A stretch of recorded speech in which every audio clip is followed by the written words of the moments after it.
What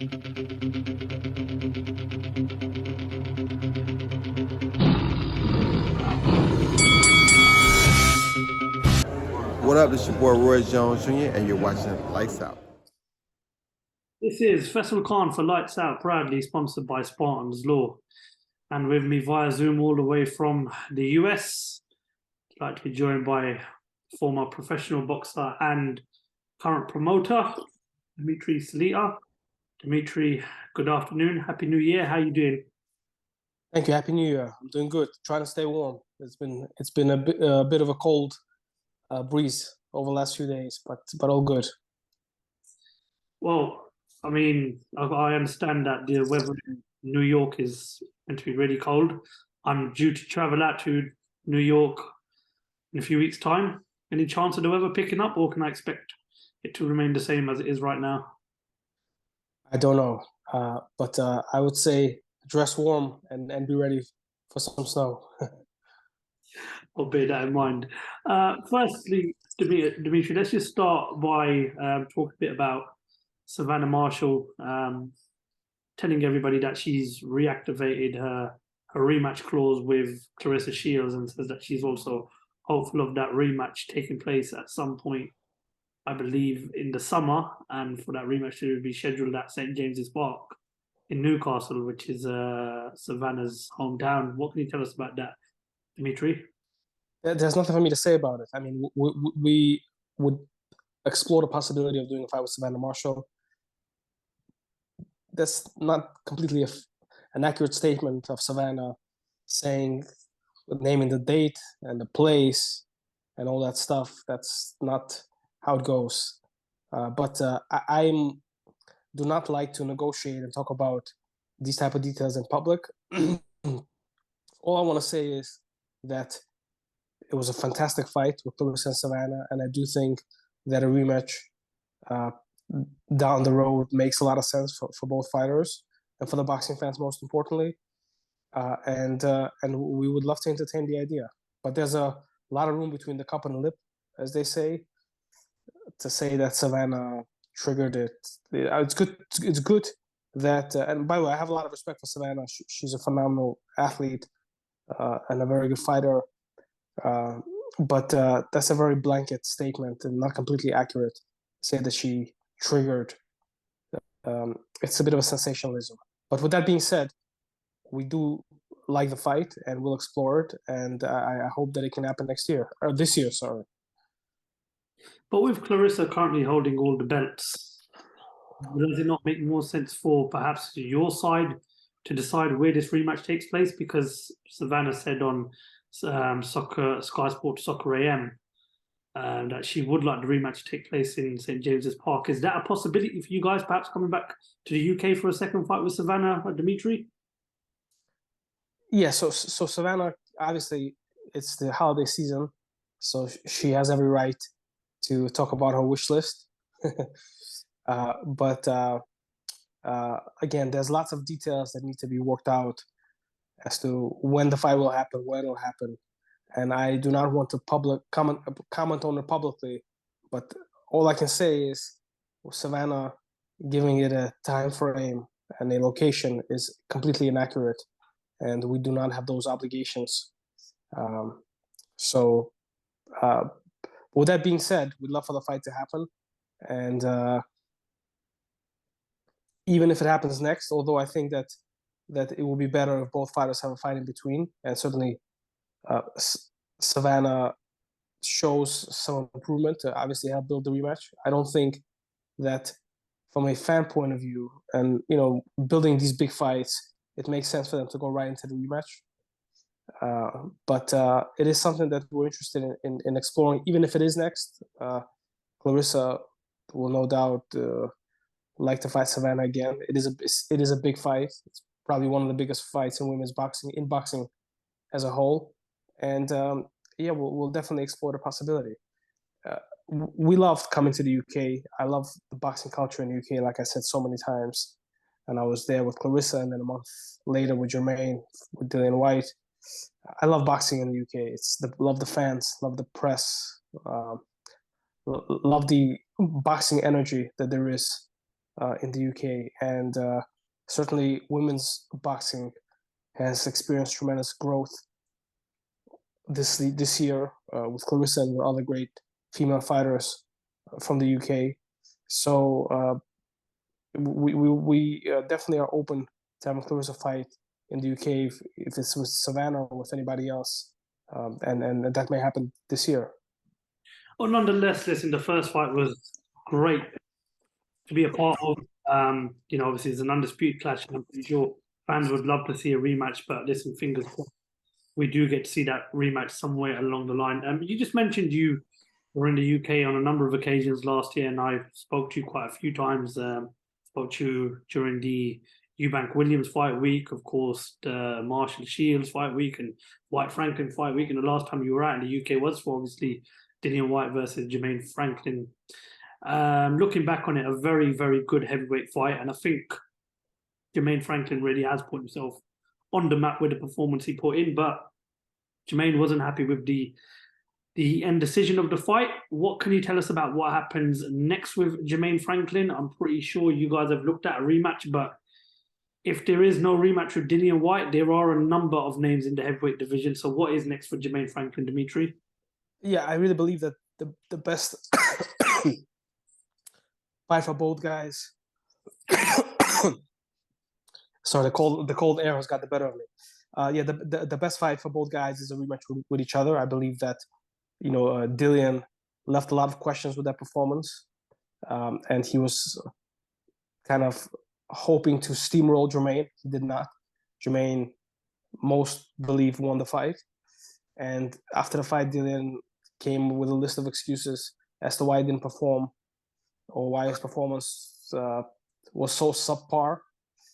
I believe that that a rematch will have a lot of world interest now that Jermaine showed that he belongs with the top heavyweights in the world, and I believe that Jermaine is still getting better. This was his first 12-round fight, his first fight on such a big stage, and he did phenomenal. He really deserved the decision, landed more punches, threw more punches. And that's the rematch. That's the fight that we want. We want the rematch. However, if that does not happen, there are some really good fights out there for Jermaine. Hrgovic, Zhang, young guys out there that are kind of in the same position that Jermaine is in. There's been some talk of Jermaine fighting Anthony Joshua. I think that makes sense a little bit down the line. Obviously, if that opportunity presents itself, we would explore it. But Jermaine, next to Deontay Wilder, today is probably the best American heavyweight. The best proven American heavyweight is Jermaine Franklin. And that's a big deal because America, has been the home of great heavyweights. And he's from the state of Michigan, which produced so many great fighters like Floyd Mayweather, Tommy Hearns, Claressa Shields, Joe Louis. We definitely would be open to coming back to the UK with Jermaine. If Dillian wants to come to the US, I think that'd be a big fight in the US as well for Jermaine to fight Dillian. So there's lots of opportunities, lots of possibilities, and we'll see how it all plays out. I think that a lot of the heavyweight division is now waiting to see what will happen with Anthony Joshua, who he's going to choose as his dance partner coming back. He has a lot of pressure on him because Tyson Fury is going to fight Usyk, looks like March 4th. And Eddie has been including Anthony's name with a lot of the elite heavyweights. So, I believe that Joshua needs to fight someone, a respectable name, so that boxing fans can know that he's for real and that he wants to get back to the heavyweight division.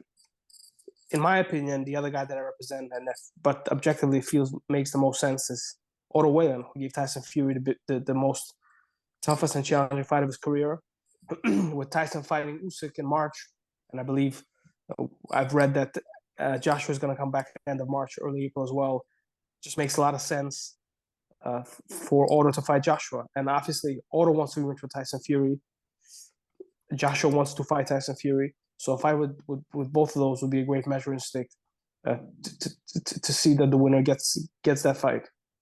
I mean, when you look at the current division, as you just mentioned, Tyson is more than likely, well, we hope will fight Alexander Usyk next in that all undisputed clash. And there's a lot of rumors around social media in regards to Anthony Joshua fighting Dillian Whyte next in a rematch. So, is it fair to say that you potentially have the two best heavyweights side of the top three, top four fighters that you believe can not only trouble these heavyweights but also beat the likes of the Furies, the Usyks, the Joshuas, and of course the Dillian Whytes?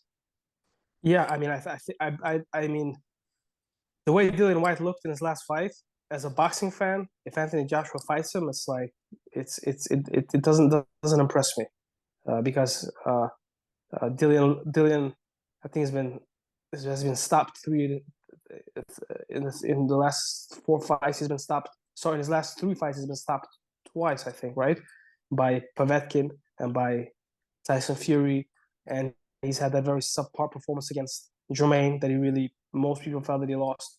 So for Joshua to fight him, and he already beat him, I don't know, no real drama around that fight.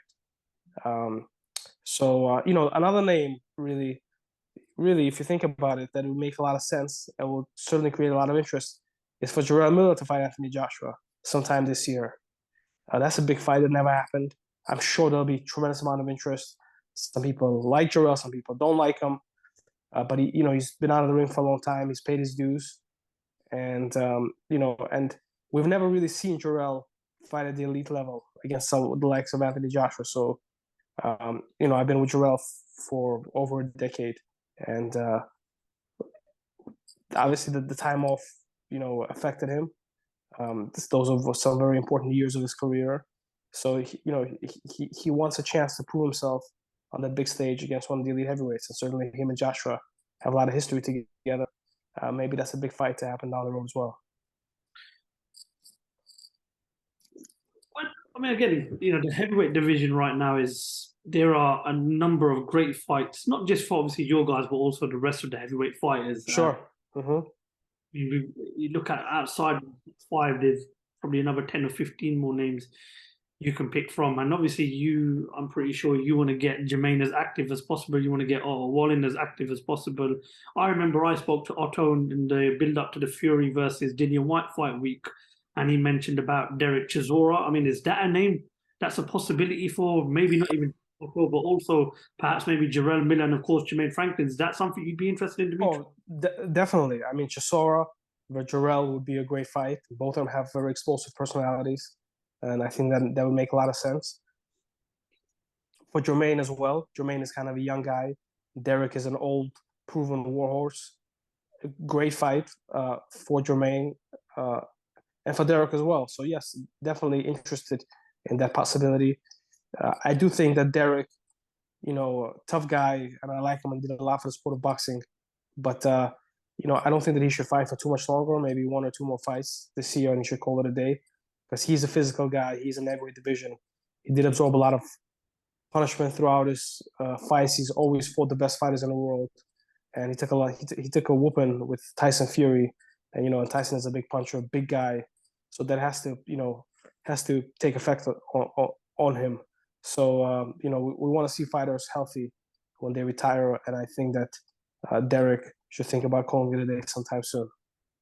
As for Jarrell Miller, I mean, he's not been active as of late because of problems outside of the ring. I don't want to go into too much details, and there'll be a lot of people that wouldn't want to welcome him back into the sport with open arms, but we've kind of got past what's happened in the past.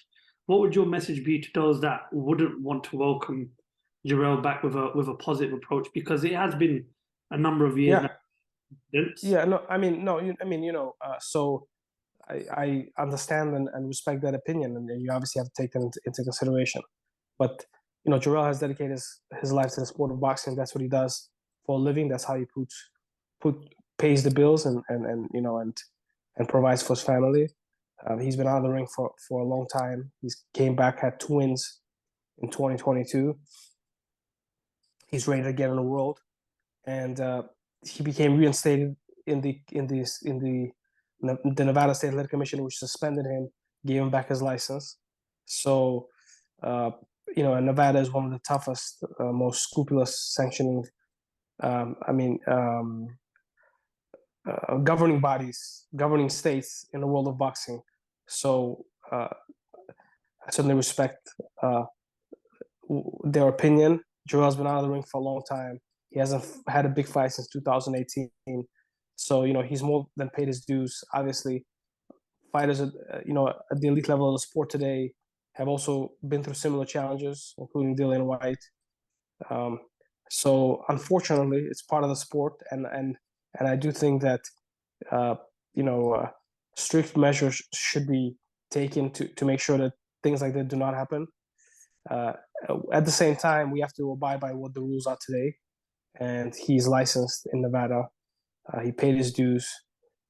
He's been tested voluntarily for a significant amount of time. I've spoken to him many times. Seems to be that he learned his lesson and he understands that this is an important time now in his career. It's kind of, it's all on the line. There's no room for error at all, and he's serious about about getting back in the ring and being very successful. So being away, from the elite stage for such a long time, we don't know if you will, if you won't be able to compete with the top guys. But I do believe that he deserves that opportunity.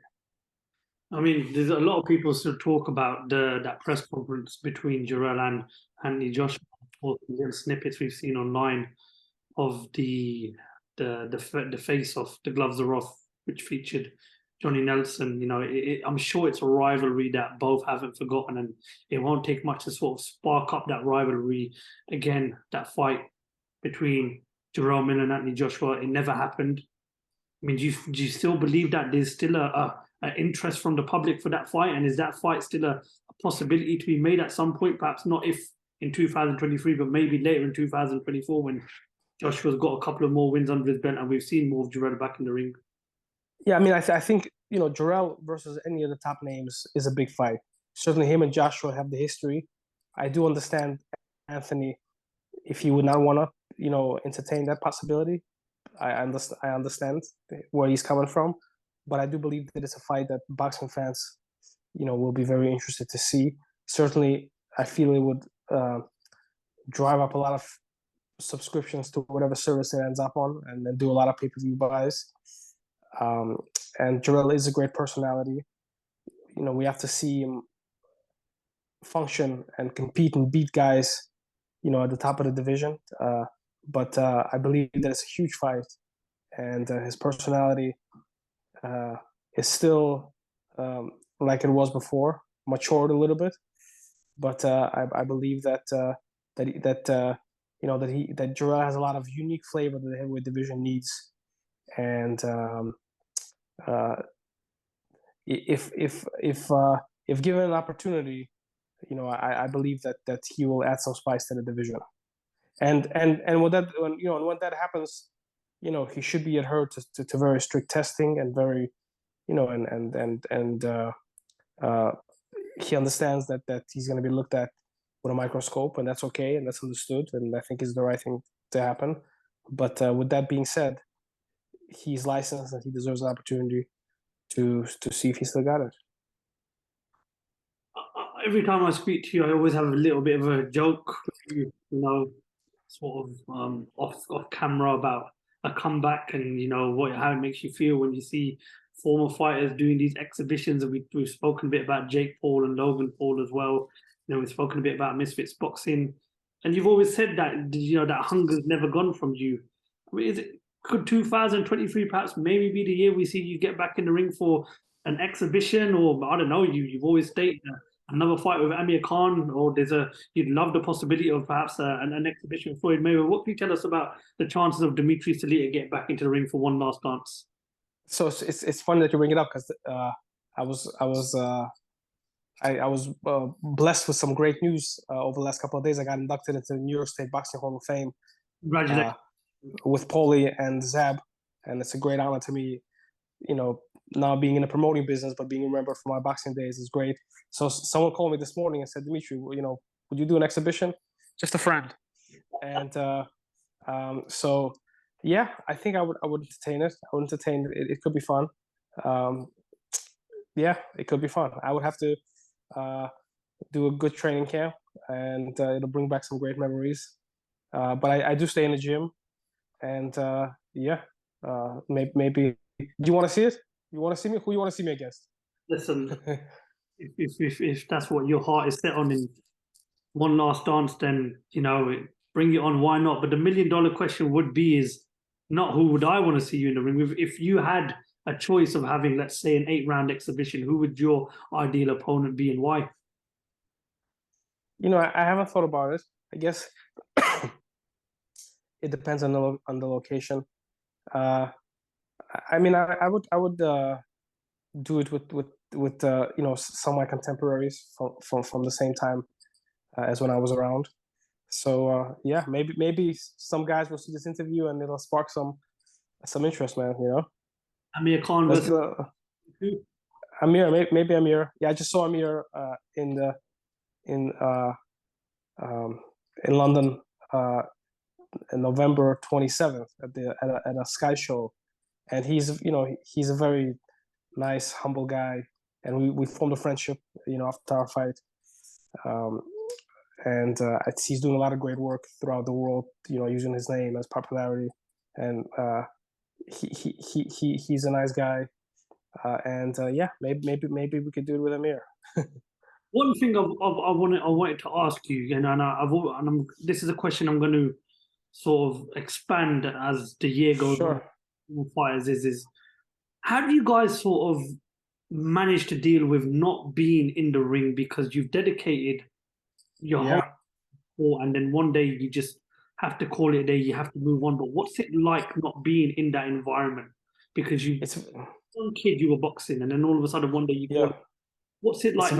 It's a very difficult. So since you're a kid, since you're 13, 14 years old, as an amateur, people see that you're good, so you really dedicate your life to boxing. You go to school, but really your focus is on boxing. You run in the morning, you go to school. You go from school, you do homework, you go to the gym, you go to a boxing tournament, take a couple of days off, another boxing tournament, and there's a professional, very similar type of stuff. And you really live a different life than most regular people. And then at like 30, 31, 32, 34, 35, you retire. And it's very, it's not easy to get going again in regular life. It's not easy to live like a regular guy. And some of us are not equipped to deal with basic things. Fighters, with taxes, with utilities, with all the different things that we have to worry about as regular, as regular people. Because as an athlete, you've always, training camp and fights, and it's a whole life. So it is very challenging to, as a young man, to have to kind of wake up and find meaning in life again, and find these different things that could be as rewarding for you as boxing was, and it's very difficult. So I'm very blessed that I'm still involved with the sport of boxing and at a high level. As a promoter, I love boxing, and being in the business has really given me a 360 view of the sport, which is really incredible. So, yeah, it is difficult, but these days seems to be that the exhibition circuit is alive and well. So, so you can. It's not as intense as real fighting, and you don't have to have that same kind of mindset that you do for those type of fights. But but you still get the rush, and you still get the focus. So yeah. So if not overdone, I do think that it is healthy and gives boxing fans an opportunity to enjoy some of the fighters that they loved cheering on. And it's probably easier to make the big fights, the big exhibitions, that were more difficult to make when the guys was at the peak of their careers. One final question, Dmitriy, before I let you go. What can the fight fans expect to see from Salita Promotions in 2023? Well, we have a great roster of talent, and some fighters that the boxing world has not seen yet, but I'm very excited about. One of them is Ali Ismailov. He's a world rated light heavyweight. He only has 9 fights, but he's rated in the top 10 everywhere. He's, to me, I believe, the best light heavyweight in the world. He just needs a little more maturity. But I think towards the end of this year, boxing fans will see him in big fights, possibly even for a world title. Shojan Ergashev, junior welterweight, number 3 in IBF.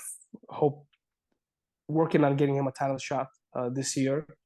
And Joshua Pagan, Joseph Hicks, U.S. Olympic team captain, Deval Smith, Moses Johnson, American heavyweight, who just had a big win on Showtime in October. So, we're working with a lot of young talent and developing these fighters. And, most important for my stable is for me to find a broadcasting partner so that we can systematically promote our events and increase our roster. I've did all this. I do not have a deal with any broadcaster. So if I would, it would really, propel my business to the next level, and the level of fighters that I represent, for sure. Because of obviously how difficult it is to get those big broadcast deals for your fighters, have you perhaps maybe thought about putting on your own shows in the US that will keep your fighters more active and give them that bit of more sort of world? Yeah, so I do. So we have the Detroit Brawl Boxing Series, which we stage in the city of Detroit. We did, I believe, 5 events last year. And we have some Showtime events. We had October 21st Showbox Showtime event that features some of our guys like Moses Johnson, Senek Becker, world weight at super middleweight. So certainly doing events and keeping fighters busy is very important, and we'll be looking to expand on that in this year. Okay, well, Dmitriy, really appreciate your time. It's a pleasure as always speaking to you. Thank you. Hopefully bump into you in New York in a couple of weeks' time. Yes, in New York, in the UK, everywhere. I love coming to the UK, so I'm very excited about. So when fights get presented to me that are in the UK, I don't negotiate as hard because I just want to go so badly. You're always welcome. Listen, once again, thank you very much for your time. It's a pleasure as always speaking to you. Happy New Year. Happy New Year to you and to all the boxing fans, and hopefully great things will happen for the boxing community. I always say that we as a business have to be inclusive, not exclusive. Inclusive, people to work together to make the big fights, the best fights for the fighters and for the fans. And that's the way for the sport to grow, is to be inclusive, not exclusive. And hopefully the sport grows and we make some great fights, and some of the fighters that I have will participate in some of these big fights. One guy that I left out that I want to talk about is Vladimir Shishkin, who had a big win December 17th, last Showtime show of the year. He beat Jose Uzcategui for the IBF mandatory position at super middleweight. And I've been reading that Canelo is going to fight Bivol in September, and he's looking for a fight in May. I believe there's no better opponent for Canelo than Vladimir Shishkin because of his style, obviously because of country of origin like Bivol. So, and he's trained by Sugar Hill Stewart. It will be a great fight, and hopefully that can happen. I know there's been talk of him fighting John Ryder, but John Ryder is a southpaw, good fighter, but he's a southpaw, short guy, so does not help him for Bivol at all.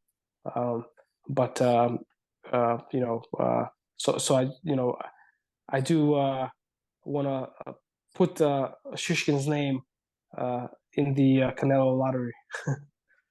Eddie Hearn, if you're listening, Dmitriy, just about to call you Dmitriy Bivol. Dmitriy Salita has a potential opponent for. Yeah, I texted Eddie. Eddie knows.